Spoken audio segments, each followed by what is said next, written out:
अरे खा क्या रहे हो? छिलो। माँ, ये काम तुम कुसुम से भी कह सकती थी। क्यों? कुसुम को और कुछ काम नहीं है क्या? वो किचन में पुलाव बना रही है।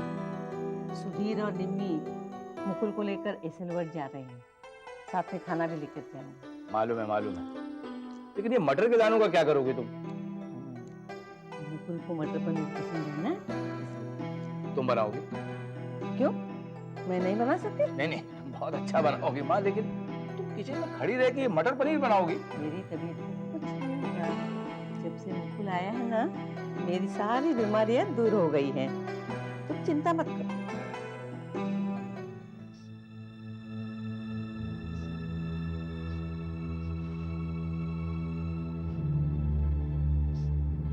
क्या हुआ बेटा? रो क्यों रहे हो? इधर आ, इधर आ, मेरे पास आओ। बैठो, बैठो। क्या बात है ग्रैंडपा? किसी ने तुमसे कुछ कहा क्या? तो रो क्यों रहे हो तुम? अपनी दादी माँ को नहीं बताओगे? तुम लोग तो एसलवर्ड जाने की तैयारी कर रहे थे ना? नहीं जाना मुझे कोई एसलवर्ड।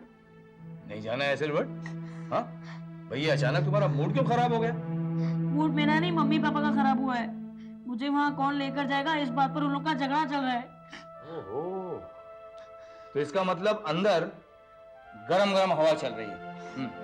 सुधीर, बहू,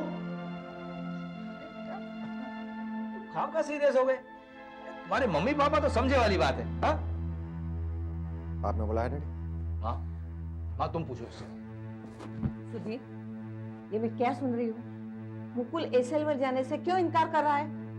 ठीक है तो कह रहा है माँ, कल रात ही सारा प्रोग्राम बन गया था, लेकिन आपकी बहू को आज सुबह 10 काम निकला है, सारा प्रोग्राम चौपट कर दिया।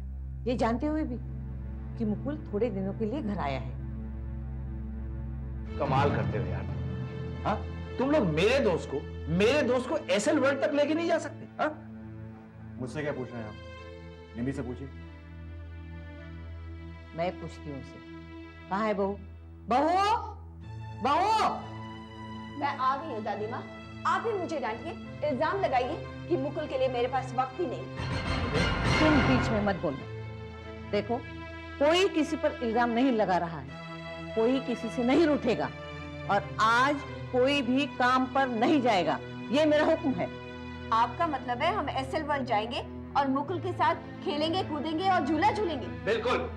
और अगर तुम दोनों ने मेरी माँ की बात नहीं मानी ना, मैं और मेरी माँ भूख हड़ताल पे चले जाएंगे। क्यों माँ? हाँ, बिल्कुल। भूख हड़ताल पर जाने की धमकी मत दीजिए, अपनी बहू को समझाइए। बहू खुद समझदार है, समझ गई। हम सब लोग एसलवर्ड जाएंगे।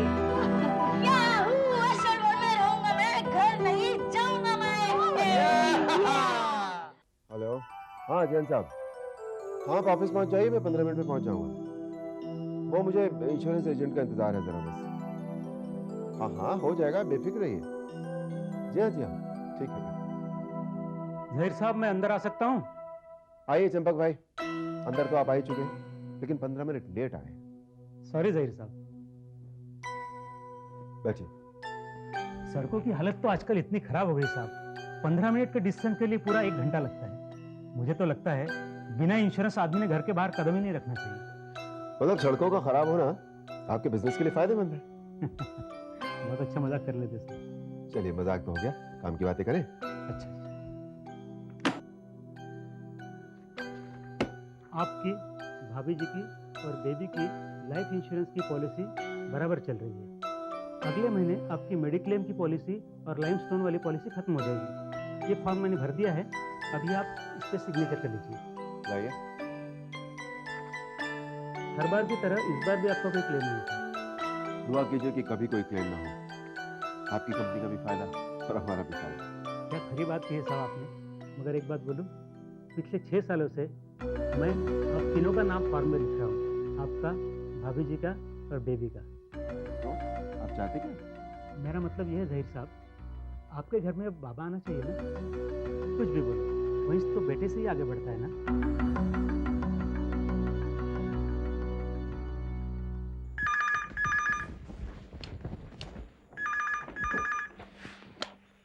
हेलो। कब से फोन लगा रहा हूँ, घंटी बज रही, तुम उठा नहीं रही हो। कहाँ गई थी? मैं कमरे में थी ही कहाँ सलमान। तो फिर कहाँ गई थी? शॉपिंग करने गई थी। जैसे ही अंदर दाखिल हुई फोन की घंटी सुनी और मैंने फौरन फोन उठा लिया। तो फिर ठीक है। क्या शॉपिंग करने गई थी तुम? बस कुछ कपड़े, कुछ जेवर, थोड़ा बहुत मेकअप का सामान वगैरह वगैरह। मोहतरमा, ये सब थोड़ा है। अगर मेरे घर में आने के बाद तुमने इतनी सारी शॉपिंग की तो मेरा क्या हाल होगा? क्या हाल होगा? अरे मेरा जेब तो रोज खाली हो जाया करेगा ना। घबराओ मत। मर्द की तरक्की में औरत का नसीब भी शामिल होता है। खुदा ने चाहा तो मेरे कदम तुम्हारे घर में पड़ते ही तुम्हारे तकदीर का सितारा चमक उठेगा। अगर सितारा चमक गया तो ठीक है, कोई बात नहीं। तुम्हारी जितनी जी में आए शॉपिंग करो, मैं कुछ नहीं कहूंगा। लेकिन अगर सितारा ना चमका तो क्या करोगी? अल्लाह पर भरोसा रखो। और अगर खुदा न खास्ता तुम्हारा सितारा ज्यादा न चमका तब भी तुम्हें फिक्र करने की जरूरत नहीं पड़ेगी। वो क्यों?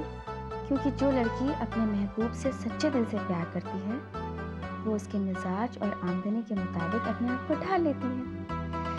मैं भी तुम्हारे बजट के मुताबिक अपनी शॉपिंग कम कर दूंगी। हाँ, कम करोगी, बंद नहीं करोगी। अच्छा बाबा, बिल्कुल शॉपिंग करना ही बंद कर दूंगी। बस पहले मुझे अपने घर की रौनक तो बना लो। मेरे घर की रौनक तो तुम बनोगी आयशा, बस देखना सिर्फ इतना है कि कब बनोगी। अच्छा ये बताओ फोन क्यों किया था? तुम्हारी खैरियत पूछने के लिए। मैं खैरियत से हूँ और तुम्हारी खैरियत खुदावंद करीम से नेक चाहती हूँ। शुक्रिया। अच्छा अब मैं फोन रखती हूँ। क्यों? बड़ी आपा आ गई और उन्होंने मेरी शॉपिंग देख ली तो वो जल जाएंगी। अच्छा, खुदा हाफिज। खुदा हाफिज।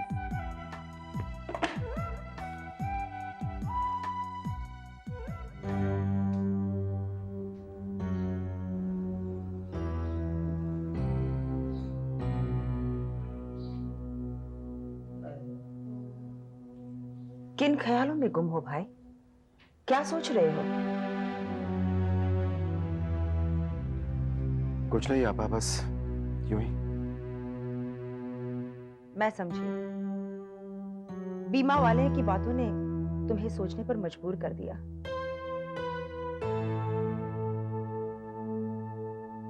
लेकिन ज़हीर वो गलत भी तो नहीं कह रहा था।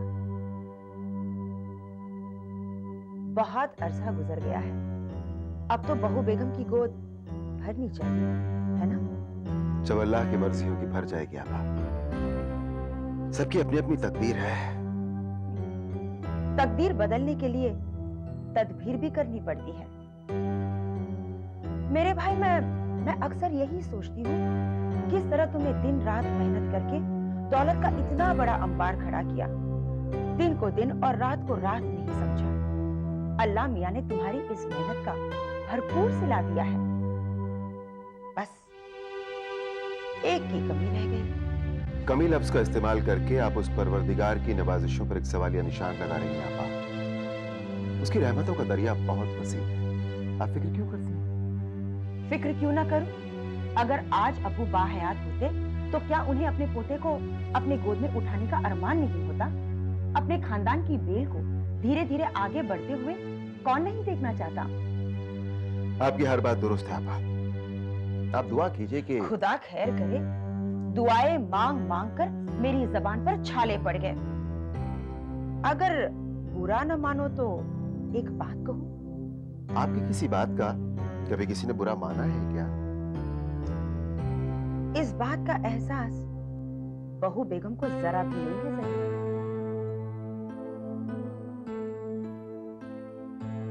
एहसास क्यों ना होगा? न जाने इसमें अल्लाह की क्या मसलियत है।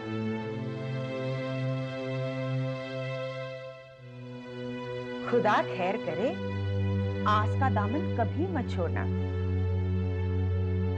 अरे उसने तुम्हें इतना कुछ दिया है तो क्या वो तुम्हें बेटा नहीं देगा?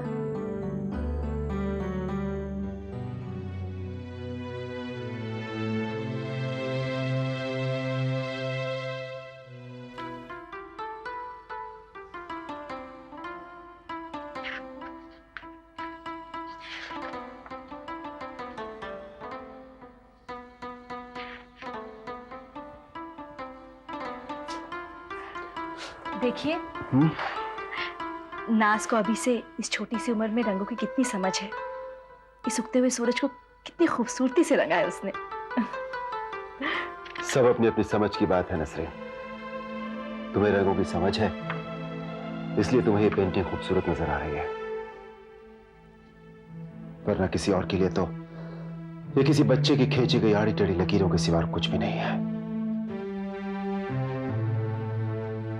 आपका इशारा किसकी तरफ है? वक्त के साथ जब हालात बदलते हैं तो हालात के साथ साथ लोगों के सोचने समझने का ढंग भी तो बदलना चाहिए। यकीनन बदलना चाहिए, लेकिन हुआ क्या है कुछ बताएंगे नहीं? चंपक भाई, जब भी इस घर में आते हैं ना, ये एहसास दिलाते हैं कि इस घर को एक वारिस की जरूरत है। कौन से कानून में लिखा है कि बेटा ही घर का वारिस होता है? क्या नाज हमारी वारिस नहीं है? अच्छा, तो आप इसलिए इतना जज्बाती हो गए हैं। लेकिन क्या बेटे की चाहत आपको नहीं है? क्या मुझे नहीं है? लेकिन होता वही है जो अल्लाह की मर्जी होती है, ये मुझे मालूम है। लेकिन कुछ लोग किसी की कमियों की तरफ इशारा करके उनके जज्बातों को उभार कर उनकी बेबसी का लुत्फ उठाते हैं, और ये बात अच्छी नहीं है नसरीन। अजीब दुनिया है। दूसरों की जिंदगी में झांकने वालों से मुझे बड़ी उलझन होती है, लेकिन फिर भी अल्लाह से मैं यही दुआ करती हूँ कि उनके सवालों का जवाब हमें जल्दी अता फरमाए। आमीन। नसरीन, मैं मायूस नहीं हूं और न ही इतना तंग दिल हूं कि बदले हुए इस दौर में अपनी बेटी को बेटे का दर्जा न दे सकूं। मैंने तो बड़ी आपा से भी साफ साफ कह दिया कि जब अल्लाह की मर्जी होगी तो हो जाएगा, आप ना आप परेशान ना हो।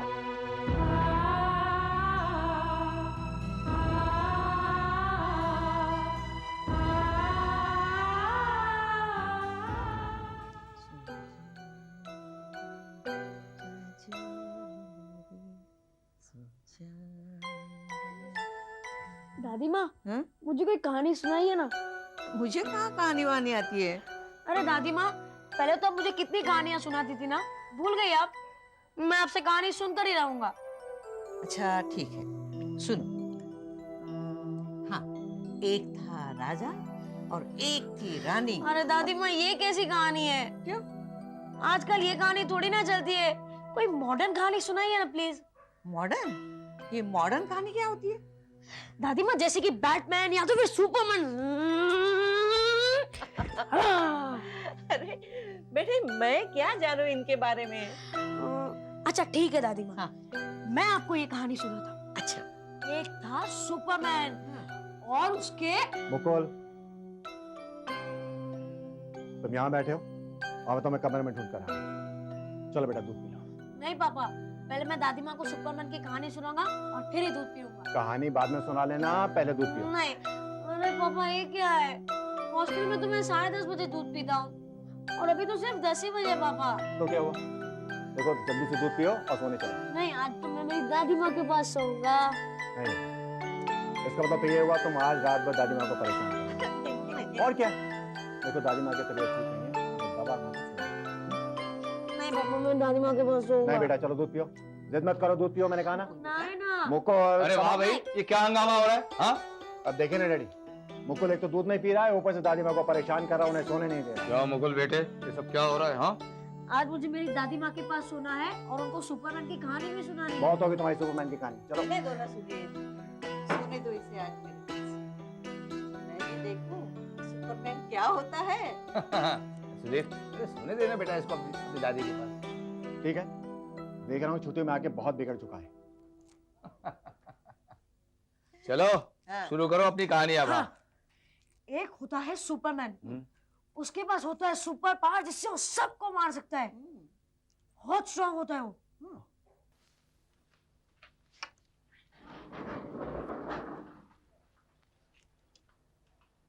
बहू बेगम, जी बड़ी आपा।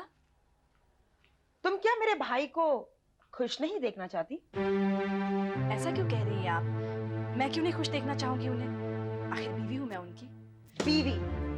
अगर बीवी हो तो उसके जहन को क्यों चोट पहुंचा रही हो? हाँ, ऐसा मैंने क्या कर दिया आपा? खुदा खैर करे, खुद करती भी हो और फिर मुझसे पूछती हो मैंने ऐसा क्या कर दिया।